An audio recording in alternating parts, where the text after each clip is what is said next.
Welcome to the second part in my Anita Sarkeesian vs. Humanity series.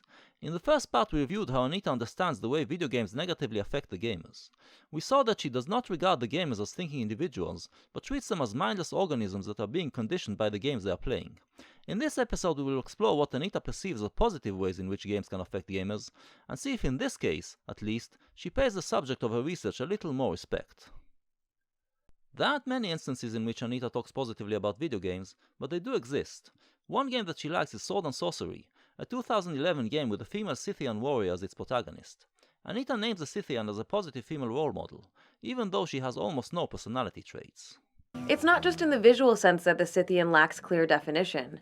We know very little about her history and nothing about why she's undertaken the quest to defeat an ancient evil. Like many video game heroes, the Scythian is essentially a silent protagonist, a figure defined primarily by her actions, which makes her a blank slate for all players to project themselves onto. So how can this blank slate be such a positive female figure in the eyes of a feminist like Anita Sarkeesian? Because, once again, Anita doesn't care about the human side. All she cares about is how the game might condition the gamer. The fact that the Scythian has no feminine traits means that she does not reinforce any negative female stereotypes, and that's the important thing as far as Anita is concerned. Plus, she believes that she even reverses the conditioning on one of the stereotypes. In fact, the level of detail is so low in our pixelated protagonist, and our tendency to assume that heroes are male by default is so widely reinforced, that some players have made the mistake of assuming the Scythian is male, at least initially. What Anita implies here is that the gamer begins the game under the assumption that he is playing a male character, because he was conditioned by society to think that only males can be heroes. When the gamer discovers she is female, it can break this conditioning and open his mind. Because, there are very few female action heroes in today's pop culture. Very, very, very few. So few that the gamer might have never seen any. So his or her mind would surely be jolted and deeply affected by this surprise twist.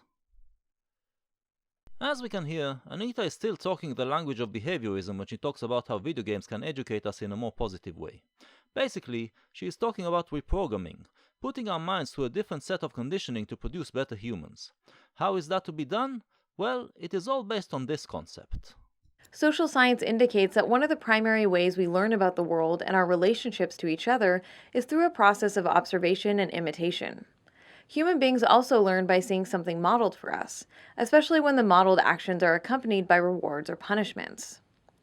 Video games are uniquely positioned to provide experiences that do all of these things, because in most games, the player occupies both the role of participant and the role of spectator to their own actions. This is how Anita thinks art works. Basically, it's monkey see, monkey do. So when she proposes ways in which she believes video games should be made, it is always through presenting us with protagonists that show us the right way to behave, so that then we will start imitating them. So it's either men who behave in respectful ways towards women, or women who don't live up to feminine stereotypes in their behavior. If you want to see an example of that, check out a short clip The Legend of the Last Princess, in which she pitches a script for a video game she would approve of. But occasionally, Anita does give more respect to gamers, and suggests that they are capable of not just imitating behavior but also grasping more abstract concepts. For instance, when she talks about the damsel in distress trope, she concedes that women shouldn't always be seen as invincible heroes, but occasionally it is okay to show them in distress and needing assistance. Now, I'm certainly not arguing that all stories must include completely fearless, hyper-individualistic, heroic women who pull themselves up by their bootstraps and never need anything from anyone. Of course, there is absolutely nothing wrong with offering or occasionally needing assistance. In fact, cooperation and mutual aid are concepts that hold an enormous amount of gaming potential. True co-op games, MMOs, and some RPGs offer gameplay possibilities that, if done right, can facilitate a mutual aid-style adventure involving people of all genders cooperating. Understand what Anita is saying here. She is not saying that it is okay to occasionally show the woman as a helpless victim being saved by the heroics of a man. That would be the damsel in distress trope, and therefore should never ever be present in a video game, lest it reinforces the conditioning in the gamer's mind to view women as passive. When Anita allows the female hero to be shown as needing the assistance of a man, it can only be done by cooperation between them, in which she also has an active role to play. Here, finally, Anita regards the gamer as a more developed creature than the dog or the monkey, someone who can grasp the abstract concept of cooperation. Thus, she wants games to teach us that the relationship between the genders should be based on cooperation and mutual respect. Cooperation. Cooperating is a good thing. Now where did I hear that before? Oh yeah. Sesame Street. Cooperation makes it happen. Cooperation, working together. Dig it. Cooperation makes it happen. Cooperation. I've been mocking and condemning Anita's insistence to treat humans as trained animals that are educated through the process of conditioning. But if we want to be kind to Anita, we will admit that there is actually a type of humans that we educate in this way. When it comes to little toddlers, we teach them in just this way. We tell them and show them how to behave, and we use rewards and punishments to reinforce good behavior and deter bad behavior. A little later on, when they reach the age that they can watch Sesame Street, we start teaching them more abstract concepts, and explain to them why they are good or bad. So it seems that while Anita treats gamers as toddlers when she talks about the negative effects of games, when it comes to the positive effects she thinks in slightly more mature terms, and wants video games that will be educational on a Sesame Street level. Here, Anita kindly no longer dehumanizes gamers, she merely infantilizes them. Anita's favorite game seems to be a 2003 release with a delightfully Nietzschean name Beyond Good and Evil, which she dedicates an entire episode to and also mentions elsewhere during the series. Here we actually do have a fleshed out female heroine, called Jade. I was not familiar with this game, but it seems quite obvious that this is a game aimed at kids. Of course, that doesn't mean that we adults can't enjoy playing it. Judging by what I saw of it, it seems to be a pretty awesome game. When something aimed at children is well made, we adults can enjoy it as well. But we don't feel like we learn anything from it. The themes that are discussed in such works are those that we already have a solid opinion on, and the simplistic way in which they are discussed is not going to change our mind. When Anita says, in the clip I showed earlier, that social science indicates that one of the primary ways we learn is by a process of imitation, she forgets to mention that this only applies to little children. Once we've passed that age, we learn in different ways. Anita excitedly tells us what wonderful values this game instills, but if she thinks that any adult is going to be in any way affected by playing such a game, I'm afraid she's gravely mistaken. Well, you might say, perhaps Anita is not talking about adults. Maybe it is children that she cares about, and her focus is on how games can shape the minds of kids. That would be a good defense, if not for the fact that the games she attacks are mostly games that have an adult rating. As a matter of fact, this distinction should lead us to start to realize something about Anita, something that has to do with the taste in video games. I, in my ignorance, would have never spotted it, so I'm going to give credit where credit is due, and let it be presented by the YouTuber who alerted me to this piece of data. Here is Thunderfoot, in a video he made recently, pointing out the most defining characteristic of Anita's taste in video games. Which brings us on to the most obvious and least observed thing about Anita's position on gaming.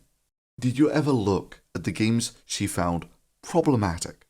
Page after page of them. And did you ever notice that all of the games that she hated, they're all games for adults? You know, grown-ups. Games which include a few male gigolos, 24 different non-playable female characters, and their deaths are then used by the developers' open-world environment. Makers have set up a series of possible scenarios in 4 Metal Gear Solid featured novels centered on the control of games with female protagonists, typically the aim of infusing mature themes into gaming stories. And do you notice anything about all the games that she likes?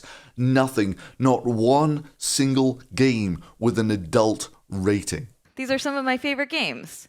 And yet, in some gaming circles, playing these games does not make you a real gamer.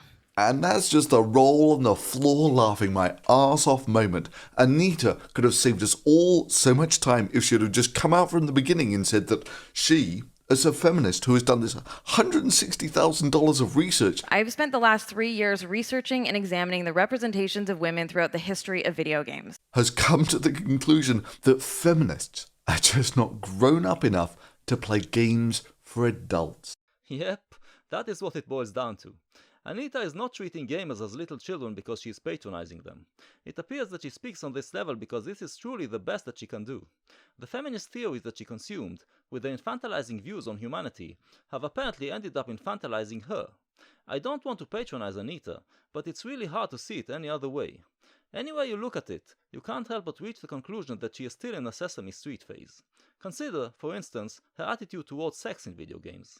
I intend to expand on this topic in upcoming episodes, so here we will just mention what she says about her favorite character, Jade. Sadly, women in games are often depicted in wildly impractical, sexualized clothing designed to make them appealing to straight male players.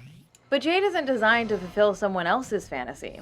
The midriff top is a little silly, but for the most part, she looks like someone who is dressed to accommodate her own needs. I mean, you don't get much more practical than cargo pants. Anita likes the fact that Jade is not sexualized. This is how kids think. They want heroes that are all about action, without all this icky love and sex stuff. Is this a kissing book? As an adult, however, I expect the heroes to be sexual beings like myself, and if they are not, I feel like their character has been infantilized. I will of course forgive it in a G-rated movie, or game, but if it is R-rated, I will want my characters to be more realistic. What does it say about Anita's mental age that she thinks an asexual hero is a good thing? We get an answer to that question when we see Anita trying to understand how art works. She seems completely incapable of grasping any level of sophistication. In the 1994 platformer Earthworm Jim, the woman in peril waiting at the end of the game is officially called Princess What's-Her-Name, a reference meant to humorously acknowledge the fact that many damseled characters in classic-era titles were so unimportant that they either remained unnamed or were otherwise entirely unmemorable. So, the developers of Earthworm Jim noticed that sexist trend, thought it was hilarious, and proceeded to make another game in which a woman is completely unimportant.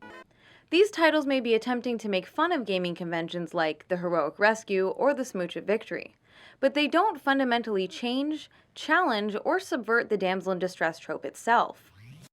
Actually, this is exactly how art can subvert tropes and help us overcome them. Irony is one of the sharpest tools in the artist's toolbox. When the princess the gamer is asked to save is called Princess What's-Her-Name, it compels the gamer to step outside of the heroic quest and ask himself why he is always asked to save princesses and why developers can't come up with other plots. But in saying that, I am assuming that the gamer is a thinking individual, at a mental age when he is already able to grasp irony. This is a credit that Anita is unwilling or unable to give gamers. Again, she believes that all they are capable of is imitation, so the fact that Princess What's-Her-Name still needs saving is the deciding factor in her judgment. The damseled women remain as disempowered as ever. Help me! Basically, Anita wants all art to be didactic, and on the most juvenile level. This is the only level she seems capable of understanding and appreciating. Any other kind of art is to be condemned. Our analysis so far has shown us that Anita is judging games and gamers through the lens of two feminist tropes: dehumanization, in which her perception of humans reduces them to the level of unthinking organisms that are trained through conditioning, and infantilization, in which the conversation itself is being reduced to the level of little children. But if you think that's the worst she is doing in these videos, stick around for the next episodes.